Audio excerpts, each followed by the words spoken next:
Thanks for staying with us this morning. We're at the state capitol and we're joined by our favorite House member, Ken Rahjes. It's good to see you, Ken.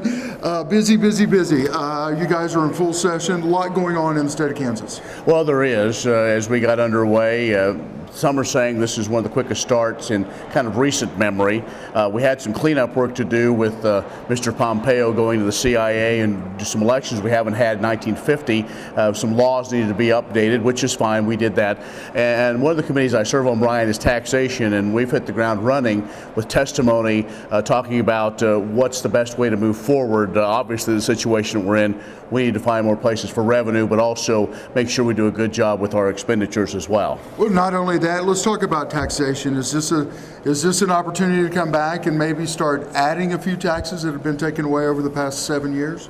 Well, I think let's slow down a little bit. Let's frame the subject. Okay. I think there's a lot of things when people talk about repeals, and I guess I'm not necessarily a big one of favoring that word. I think as we look at the whole tax situation, we need to take a broad approach to everything. And obviously, one that's been talked about through the election cycle and even here is the pass-through income. Many folks know as the LLC loophole, which really isn't a loophole, but regardless, that's one of the situations that is really a concern to try to maybe bring some of those back in and would gain us some revenue that way. So I think that's going to be voted on before long, probably out of the tax committee, and then we'll see what happens in both. It's got to not only pass the committee, but go to through the whole House, then the Senate, and we'll see what happens. I mean, the governor, that's kind of been his one he's kind of stuck to as one of the things, his legacy, if you will. And so there's going to be kind of a tug and war to see exactly sure where we're going. Some are saying things are working.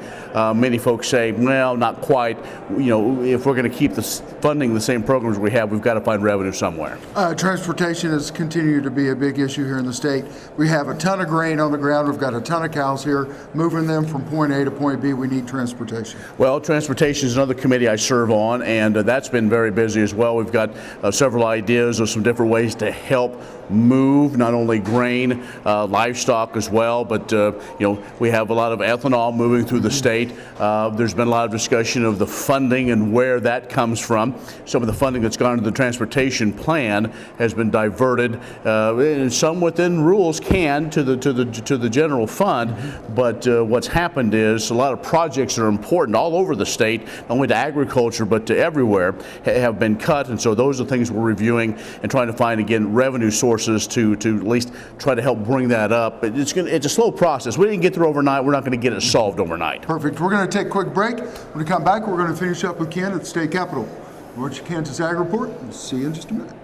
This segment brought to you by Farm Bureau, a grassroots ag organization representing the state's farmers and ranchers since 1919. KFB.org. Oldie Seed Farms, carrying soil-specific seed. Find them on the web at oldieseed.com. That's OHLDE seed.com. Grass and Grain, online or in the mail, keeping Kansas farmers informed for over 60 years. Grassandgrain.com. Kansas Wheat Commission, leaders in the adoption of profitable innovations for wheat. Online at kswheat.com.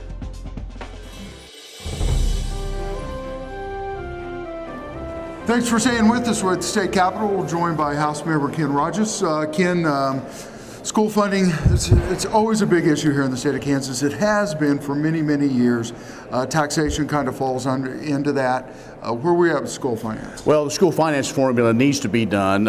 What we're doing is we're running on a block grant system that is will be expiring at the end of this at the end of this school year. And so that's the process right now. What they're doing is trying to work on what's going to be the best formula for our schools. We're still waiting for the Kansas Supreme Court to decide how much, if additional money needs to be put in to our Kansas schools. And I've told folks my number one priority down here is to protect our small schools. If we're looking at a school funding formula, it's got to include everybody. Now, there may be some tough conversations we're going to have, and is there some way we can maybe bundle some things together? We're not talking the words people don't want to hear, but consolidation. I'm not going to say that word. I know you're not. So. Because I don't necessarily know if we need to be there. But the bottom line is we want to make sure that our kids are prepared, whether they go to vocational school, in the workforce, or one of our Regents institutions, or one of our private schools. They have to have the tools they need to be successful. So that's the challenge, and that's where, in fact, we have two committees this year, one the Education Committee, but Education Budget Committee. So really kind of going at it full bore as much as possible. Absolutely. Water continues to be a big issue here in the state of Kansas. Come out of drought, go back into drought, come out of drought, come back into drought.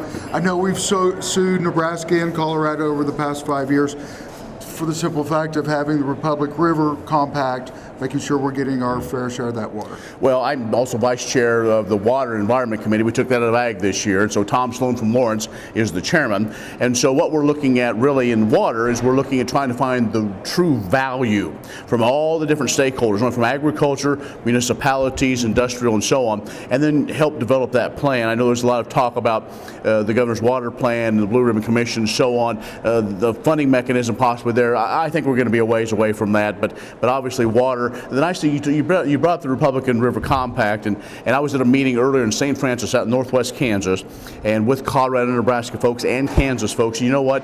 They're probably getting along as good as they have in decades. And so I think there's a full understanding that every state knows we all have to work together in order to make sure that we all have the water we need, not only to drink, but to make sure our crops and our cities have what they need. We've got just a little bit of time left. Few other things that kind of crop up to mind that is going to be a hot button as we get closer to April. Well, I think the biggest thing is trying to make sure we have a budget that has to balance. The Constitution says we have to have a balanced budget. So trying to find out where, if there's going to be some additional revenues, where the cuts are going to be. Those are going to be some of the biggest things. There's some ideas of some deals with higher education, what's going to happen there. Who knows? There's a number, when you start a session, especially a new 2-year session, you have all kinds of different bills, a lot of different ideas. I am one that decided not to put a whole lot of bills together simply because it costs money even to print the bill. Right. And if you can start at $1,500 at a time, save that for another day. Right. So I think right now most people are focused on those big issues: school finance, the budget. The producer-funded Kansas Wheat Innovation Center was built to get improved varieties into the hands of farmers faster. Kansas Wheat, farmers advancing their future through wheat genetics research. Imagine having someone help you pick the best corn hybrids for every field on your farm. Your Oldie representative can combine your data with his data to offer a field-by-field prescription. Contact Oldie Seed today at 877-692-4555.